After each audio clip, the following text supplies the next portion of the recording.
ಇವತ್ತು ನಾನು ನನ್ನ ಲೈಫಲ್ಲಿ ನಡೆದ ಒಂದು ಇನ್ಸಿಡೆಂಟನ್ನು ನಿಮ್ಮ ಜೊತೆಗೆ ಶೇರ್ ಮಾಡ್ತಾ ಇದ್ದೇನೆ.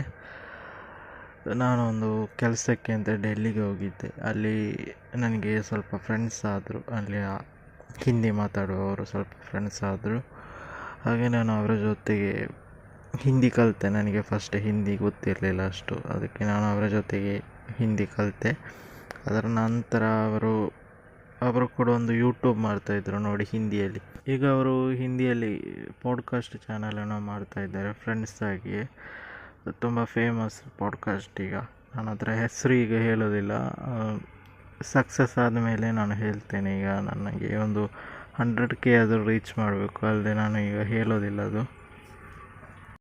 ಹಾಗೆ ನನಗೆ ಕೂಡ ಯೂಟ್ಯೂಬ್ ಮಾಡಬೇಕು ಅಂತ ಇತ್ತು. ನಾನು ಕನ್ನಡದಲ್ಲಿ ವಾಯ್ಸ್ ಓವರ್ ಮಾಡಿ ಯೂಟ್ಯೂಬ್ ಮಾಡ್ತಾಯಿದ್ದೆ. ಹಾಗೆ ಅದರಲ್ಲೇನೋ 3K ಏನೋ ಸಬ್ಸ್ಕ್ರೈಬರ್ಸ್ ಹಾಗೆ ಆಗಿದ್ದರು. ಅವರಿಗೆ ತುಂಬ ಸಬ್ಸ್ಕ್ರೈಬರ್ಸ್ ಇದ್ದರು ಹಿಂದಿ ಮಾತಾಡುವವರಿಗೆ. ಅವರು ಹೇಳ್ತಾಯಿದ್ರು ನನಗೆ, ಹಿಂದಿಯಲ್ಲಿ ವಿಡಿಯೋ ಮಾಡು, ಯಾಕೆ ಕನ್ನಡದಲ್ಲಿ ಮಾಡ್ತೀಯಾ, ಕನ್ನಡದಲ್ಲಿ ವ್ಯೂಸ್ ಬರೋದಿಲ್ಲ, ಸುಮ್ಮನೆ ಯಾಕೆ ಹಾಗೆ ಅವರು ತುಂಬ ಹೇಳ್ತಾಯಿದ್ರು. ಕನ್ನಡದಲ್ಲಿ ಯೂಟ್ಯೂಬರ್ಸ್ ಕೂಡ ಕಡಿಮೆ ಇದ್ದಾರೆ, ಹಿಂದಿಯಲ್ಲಿ ನೋಡು ಎಷ್ಟು ಯೂಟ್ಯೂಬರ್ಸ್ ಇದ್ದಾರೆ, ಕನ್ನಡ ಲೆವೆಲ್ಗೆ ತಲುಪಲಿಕ್ಕೆ ಚಾನ್ಸೇ ಇಲ್ಲ ಅಂತ ಎಲ್ಲ ಹೇಳ್ತಾಯಿದ್ರು.